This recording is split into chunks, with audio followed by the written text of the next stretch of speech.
Stand up. But if you have your Bibles with you, please turn to 2 Timothy chapter 3. We're going to read from verse 14 and 15.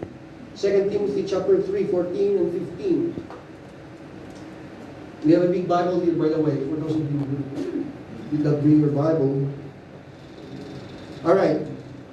It says here, but as for you, continue in what you have learned and have become convinced of, because you know those from whom you learned it. Verse 15, and how from infancy you have known the Holy Scriptures, which are able to make you wise for salvation through faith in Christ Jesus. Let's pray. Lord, we commit this time to you. Holy Spirit, help us to really understand the Scripture. Lord, as the Bible says that, Lord, that the Word of God is God-breathed. And I pray, O God, that you would enable us, Lord God, to not only to understand, but apply the Scriptures, Lord, in our lives. And I pray, Holy Spirit, that you give us ears to hear what you are saying to us, Lord, particularly when it comes to the word that we're going to study today. In Jesus' name, Amen. Amen. You may be seated. Now, 2 Timothy was written by Apostle Paul. And specifically, that's why the title is Timothy. Because the name of his protege is Timothy. And he wrote this from prison around AD 64 to AD 67, shortly before his execution under Nero. Can you imagine that? Here was Paul, he's incarcerated, and he was able to, inside the prison, he was able to encourage his student, his protege, from inside the prison. So because of imminent death, Paul warns Timothy of perilous times in the last days, characterized by widespread apostasy, false teachers, and moral decay. How many of you know that those teachings were rampant during those, or false teachings were rampant during those days? And similar to our generation, a lot of heresies, around a lot of heretics and heretical teachings are rampant in the world today. So here, Paul encourages Timothy to ensure the continuation of his ministry despite all the struggles they face. Now, question is, what would cause us to remain faithful to God's Word despite our present challenges?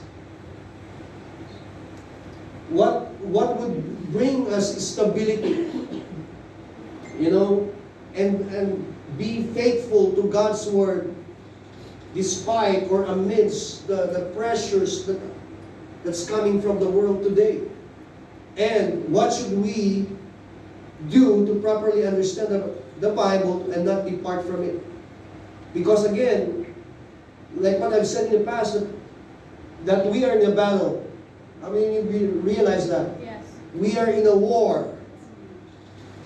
And we are battling not against flesh and blood, but against rulers of this dark world.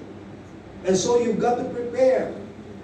That's why Paul, in the book of Ephesians, told the church in Ephesus to put on the full armor of God.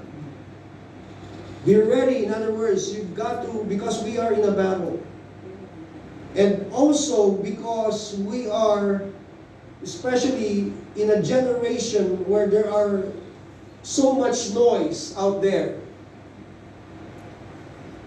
There are a lot of noises, a lot of, loud noise, especially from social media nowadays.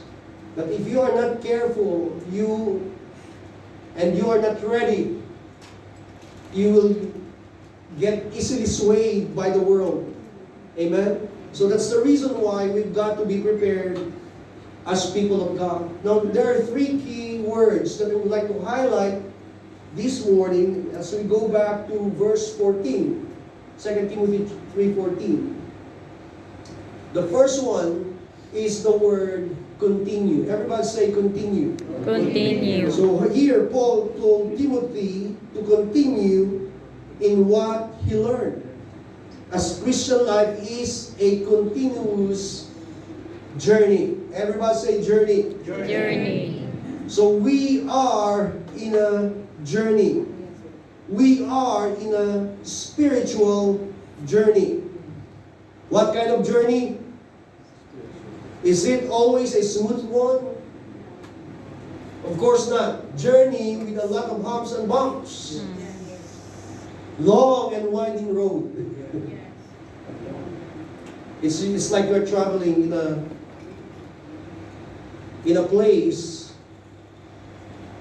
called, like Baguio City, or if you're from the Philippines or somewhere else with long and winding roads. And you can say that Christianity is like, how many of you here you've watched one of these reality shows called Amazing Race? Yes. Of course, a lot of people would be enticed to join the competition, because it seems exciting, right? Especially if you're you love competition, a competitor. It seems fun. And especially with the element of surprise, because all the participants would be told to travel from one particular point, a particular nation, many times, to another. Sometimes they would go to India. Imagine they would start from, for example, in Singapore, then they would travel to India. But before that, there are a lot of hurdles, challenges along the way. And for many, that was the breaking point, because of the difficulty to navigate all the challenges along the way. And how many of you know that Christianity is something like that? There will be a lot of tests, there will be a lot of challenges, there will be a lot of struggles along the way. And mind you, Jesus did not say that once you get saved, you will have a smooth Christian life. And for some people, they thought it's like that. Sorry to disappoint you. But as Jesus wants us to grow in our faith, and how many of you prayed for your faith to grow? Yes. Guess what? How will your faith grow? Through challenges. Pressures in life. Are you hearing me? Amen. You see, the most important thing is not how we start. Because many times when we start our Christian life, we are so excited. You like serving the church 24/7. You always want to meet with your victory group. You always show up, and all of a sudden, all the tests and trials would hit you, and you lose your appetite, you lose your desire to go to the church. You lose your appetite to read the Bible. You lose your appetite to pray. And sadly, a lot of Christians are like that. When the rubber meets the road, they give up. But see, it's not about how we start. You see, that amazing race, that's why for us as Christians, the reason why it's amazing for us, because it's about amazing God that we serve. Amen. The amazing grace that He has given us so that we can finish the race. Are you hearing me? Now, how the Bible helps guide our journey. How this Bible will help us navigate our Christian life, our spiritual journey. Of course, every one of us, we wanted to have a successful life, isn't it? Right? How many of you here, you aspire to have a successful life? Amen. Do you know that God's Word shows us what to do? It's all here in the Bible. The key is here. And that's why, the Bible is the key. In Tagalog, susi. How to do it and where to go. Because again, when we talk about Christian life, it's about navigation. But we need God's Word to help us reach our destination and finish the journey. This is our roadmap.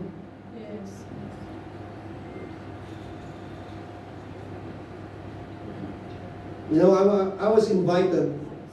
Last Sunday, I wasn't here. I had to go back to the Philippines for a ministry assignment. So I was there for 5-6 days. And Sunday, because I flew back in Macau Monday, but I was invited to Rosario, Victory Rosario. That was my first time to go to. How many of you here from Batangas? Batangas, yes, there you go. Few of you are from Batangas. I wasn't invited there, but I was really not familiar with the place. So, and all I knew, because prior to that, I kind of look at the map. How far is Victory Rosario from Cainta, where we live? And that was yesterday when I look at 3 hours 34 minutes. But during the time I look at it, I think there was minimal traffic. It says there 2 hours and 30 minutes, 34 minutes, something like that. And I had to leave Sunday, so early in the morning at 5, I brought my youngest daughter with me, and we drove. I drove. So before I left, it says there 2 hours 34 minutes according to Waze. 2 hours 34 minutes. Then I started driving, no traffic. So I reached Batangas, Rosario, Batangas, 2 hours and 15 minutes. A little bit faster. Because I was driving 180 kilometers per hour. I don't know.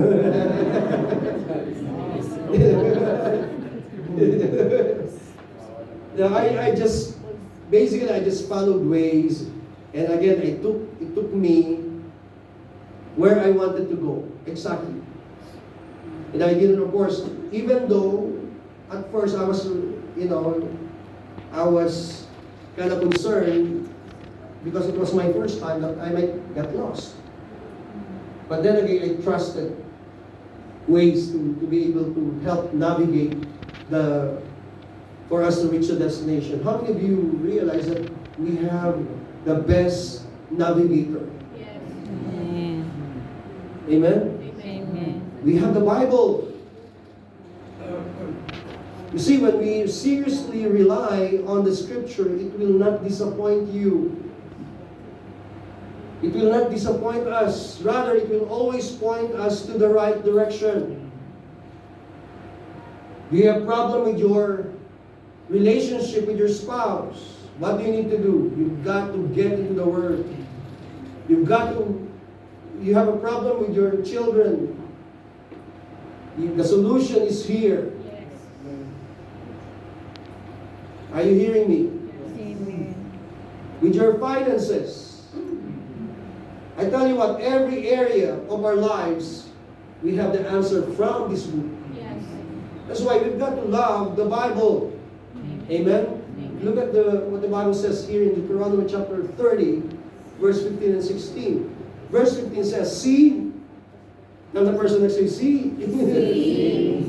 I set before you today life and prosperity, death and destruction. For I command you today to love the Lord your God. How many of you here, you love the Lord? Amen. If you really and truly love the Lord, what do you need to do? You've got, it says there, okay? Where I command you today to love the Lord your God, to walk in obedience to Him, and to keep His commands, decree, and laws. Then you will live and increase, and the Lord your God will bless you. How many of you here, you wanted to be blessed? Amen. The Lord your God will bless you in the land you are entering to possess. Amen. Of course, that's our desire, that God will bless us, that we will have a long life. And that's also promised there. So, again, the key is the scripture for us to have a successful and prosperous life. God's word is our ultimate navigator. It always leads us to the right path. It never fails. Say that with me. The word of God never fails. The word of God never fails. The word of God never fails. Unlike ways. Because sometimes it commit mistakes. There was one time, I was sharing this last night. My family went to Baguio City. And we were trying to look for the hotel. Guess what? Okay. We used Waze. And Waze brought us to the wrong way.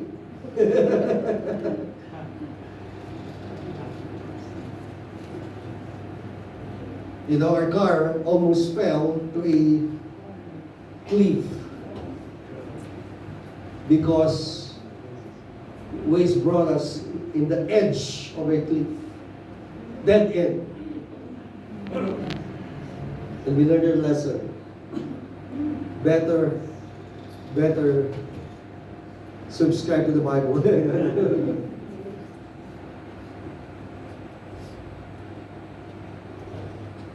That leads me to my second point. So the first one is continue. The second word is learn. Everybody say learn. Learn. Okay, learn. And here, Paul emphasized the importance of learning to Timothy. This learning is a combination of knowledge and application. It's not just about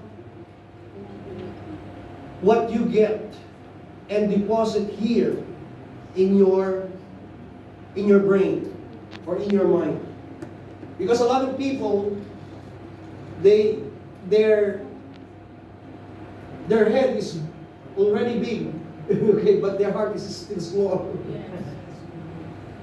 In other words, when we talk about learning here, we're talking about walk the talk. Being able for us to apply what we are learning. That's why the title of this series is More Than Words. Because the Bible, when the Bible talks to us, it's not just about us to learn something from the Bible, but being able for us to do it and apply it in our own life. Are you hearing me? Yes. Because that's the point. There is no point of us studying the Bible if we won't submit and obey what the Bible is recommending us to do. Amen? Amen. Learning is not just putting information into our minds. It's not just how much we know. It's also about how much we do. It's about doing. True knowledge is about understanding the Word and putting it into practice. That's why we call it walk the talk. You know, I've met people talking about double standard. Met somebody. Just wanna, because when I share this, I kind of remember one particular person who claims to be a Christian who would always borrow money from somebody. Of course, I'm not saying, well, there's, you know, if you check the Bible, there's nothing good that the Bible, when the Bible talks about borrowing money. Yeah. But of course, there are legit borrowing. For example, you borrow money so that you can purchasing a house, something like that, and you have to pay amortization. But the point is, you should have the capacity to pay back. Because you lose your integrity And you lose the credibility that God has given. Can you imagine now that people calls you a believer, a Christian, and yet when it comes to how you conduct your life, are you hearing me? Amen. Because how can we claim followers of Jesus but won't do what He says? We have to learn how to walk the talk. That's the point of Christianity. That's the point why we are still here today. Because we are being sanctified, we are being cleansed, we are being transformed by the Spirit of God. As you obey Him. You see, because that's the critical point there. That's the clincher. You've got to obey. You've got to respond in obedience. Jesus said this, "Why do you call me Lord, Lord, and do not do what I say?" Because a lot of people are like that, they go, "Oh, Jesus my Lord," but when you check out their lives, how they conduct their lives, it contradicts. Of course, brothers and sisters, I'm not talking about you. I know that you are obedient men and women here.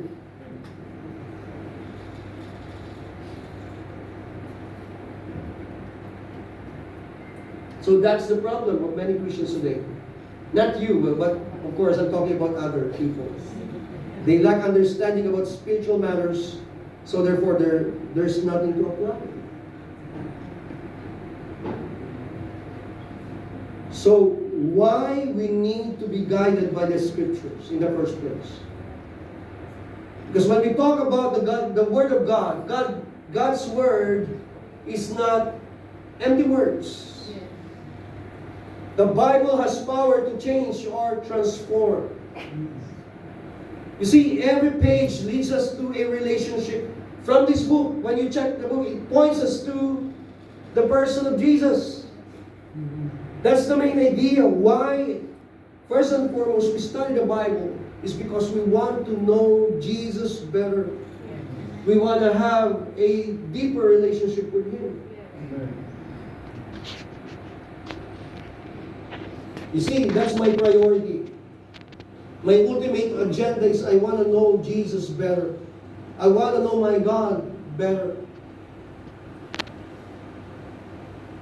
And the rest are secondary. Yes, I want to be blessed as well. And there are so many principles from this book. But then again, I know that if I seek Him first, seek Jesus first, and all these things shall be added unto me. Amen. Amen? Amen. So not empty words. Second, not empty promises. When we talk about the Word of God, because the Bible reveals all that we have received in Christ. If you read Ephesians chapter 1 alone, and you will see what you have received in Christ.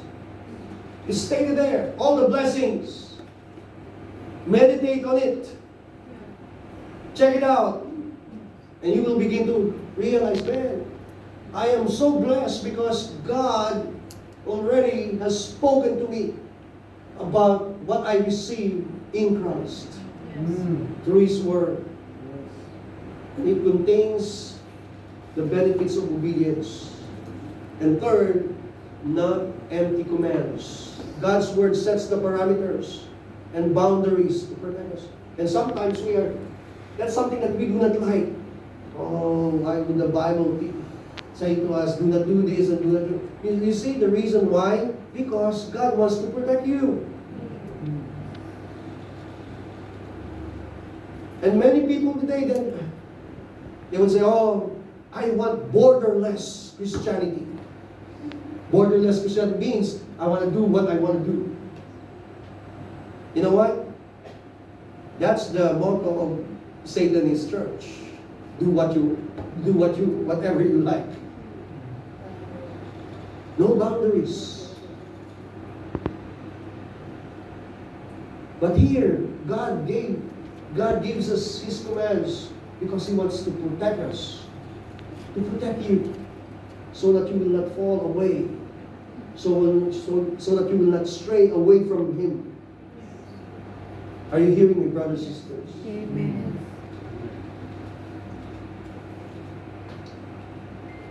Deuteronomy chapter 6, 6 to 9.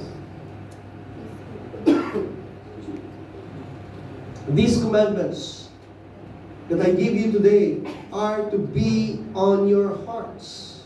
See, should not just be on your minds, but in your hearts. Impress them on your children. Talk about them when you sit at home and when you walk along the road. When you lie down and when you get up, tie them as symbols on your hands and bind them on your foreheads. Verse 9, write them on the door frames of your houses and on your gates. When we were in Israel, if you go to a house of a Jewish person, you will see that they have scriptures on their door frames. They apply that.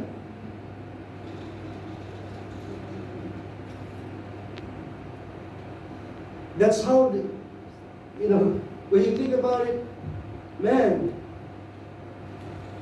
that's how God would love for us to live our lives. Always thinking about the Word of God, marinating the Word of God in our minds, down to our hearts.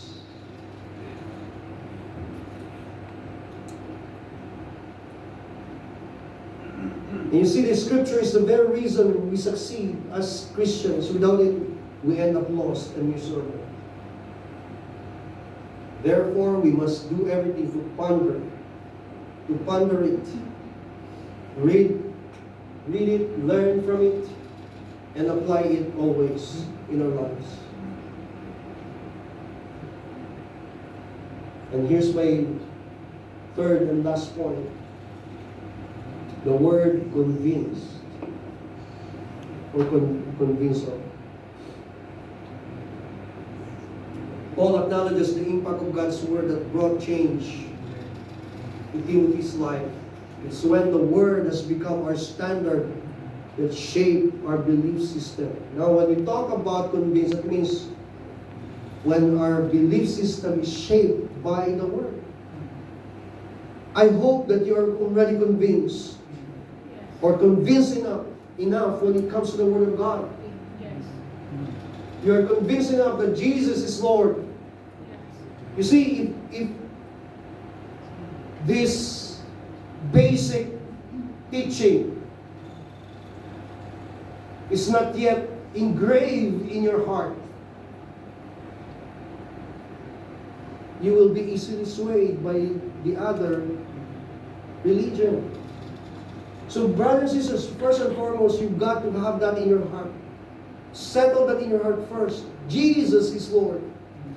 Because a lot of people, they will say, oh, Jesus, yes, Jesus is Lord, but He's not really Lord in comparison to God the Father.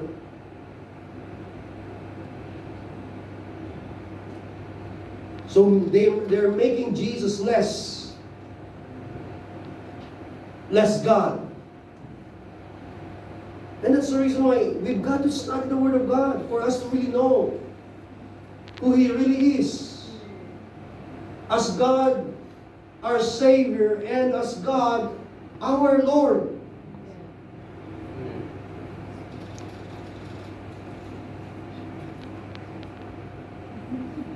It's when the Word has become our standard that shapes our belief system. And one of the reasons we have the Word of God is to change our belief system from being worldly to being godly. It starts from renewing all our minds. That's why the Bible talks about that. In Romans chapter 12, talks about the renewing of our minds. Because every false belief is formed here. From our minds. Every battle starts from our mind.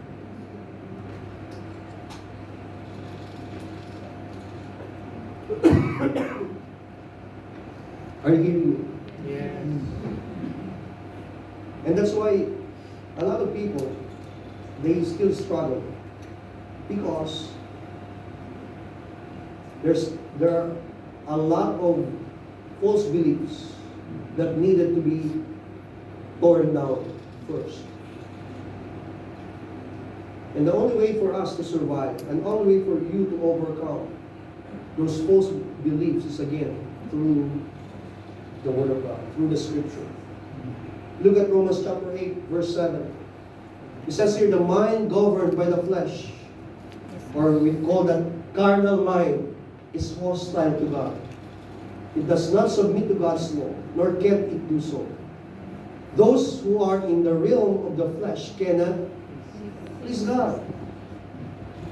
How many of you here, you want to please God in your life? Amen. Yeah.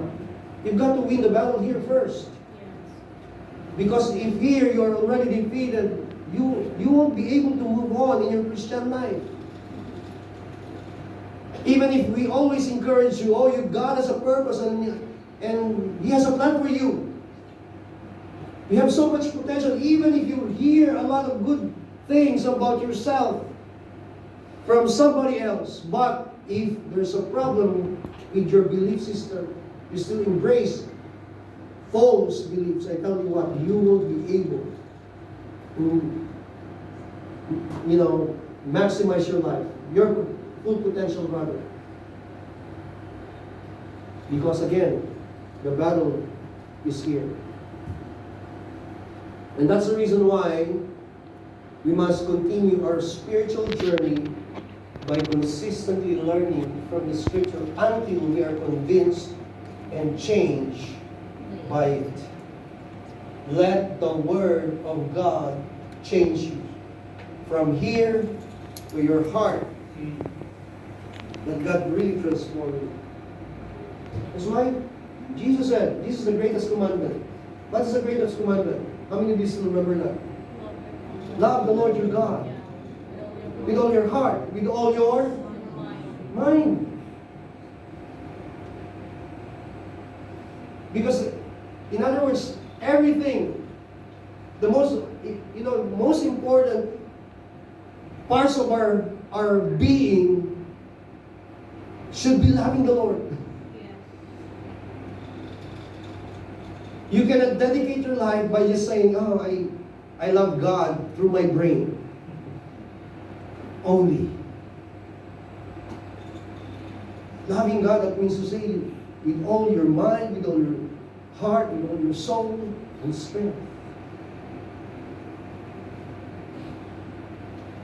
Billy Graham said this, God never takes away something without replacing it with something better. How many of you know that God has something better for you? Amen. And that's the reason why God wants to replace those false beliefs that you have, those strongholds in your mind. Because God has something better, far better, that He has in store for each one of you. You see, a person who has allowed the Word of God to shape or mold him will never break, will never crumble, even when there are so much pressure from the world. Let me illustrate that. Can I have this mark? How many of you here love to drink Coke? Yeah. You can raise your hand. Can you have that? Say, pretend that this is your life. All of us, you can have this mark. You can have this robe. And one more. Sure. You've got to drink this, huh? So, this is our life. This is our life. We always give. Give, and it will bring you back to you. So we give. We give and take. We always give. And even though you are not, maybe you are not a generous person, but your life is always being consumed. You have to be, when you go to your work, whenever you counsel somebody, talk to somebody, there's something that is being released from you. Are you hearing what I'm saying? Yes. You give and you give, and you come to a point, I have to put this on. Yeah.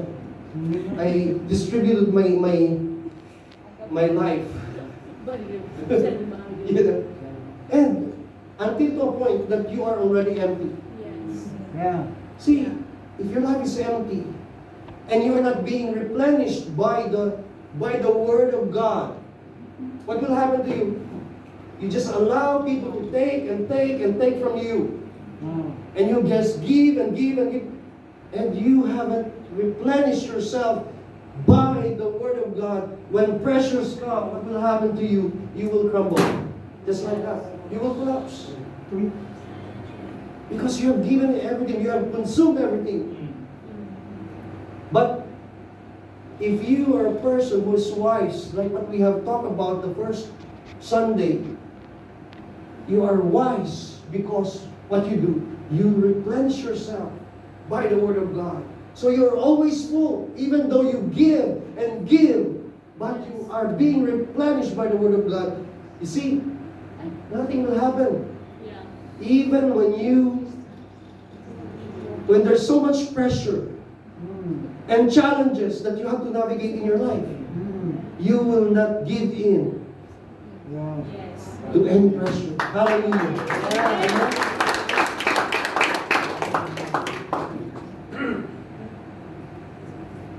So you can drink that, bro.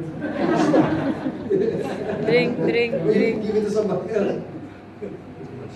So we must depend on and convince of what the Bible is able to do to us. That's my question. Are you convinced Yes. Amen. what the Bible is capable of doing? Amen? So let me go back again to my statement earlier. Okay, somebody said this. It is impossible to have a positive life with a negative mind. We must continue our spiritual journey by consistently learning from the Scripture until we are convinced and changed by it. Now, let me go to a application. I want to apply. And here's how we may understand and apply God's Word better. I want to use the word soap. Everybody say soap. So, In Tagalog, sabon. sabon. But I want to use an acrostic from this word soap. Okay? 4 words. The first one is as scripture. Second is observation, application, and prayer. So scripture. And I'm sharing you this because I want you to really get excited and really learn from the Word. Whenever you read the Bible, you apply this. The SOAP formula. Okay. You start with the scripture. Say you're reading your Bible from the Gospel. You don't have to read the entire chapter. Maybe just several verses or several passages. So you start with the scripture.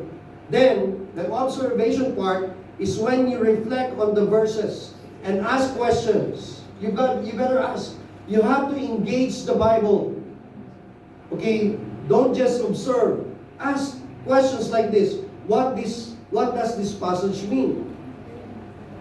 What is God saying through these passages? And why did God write this? So that's part of the observation. You have to ask. Amen? Because the Bible will speak to you. Then, after that, application. So, in application, you also have to ask. Ask, how is the word applicable to me? How can I apply this in my personal life?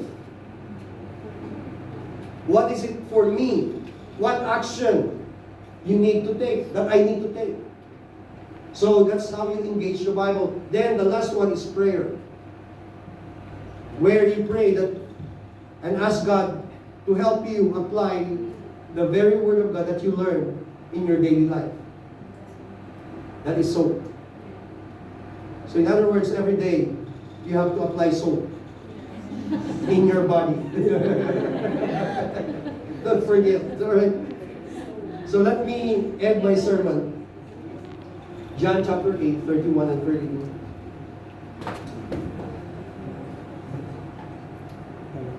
Says here, to the Jews who had believed him, Jesus said, if you hold to my teaching, you are really my disciples. Then you will know the truth, and the truth will set you free. So question, how do we recognize a true disciple of Jesus? Based on the scripture that the passage that Jesus said. How do we recognize a true disciple of Jesus?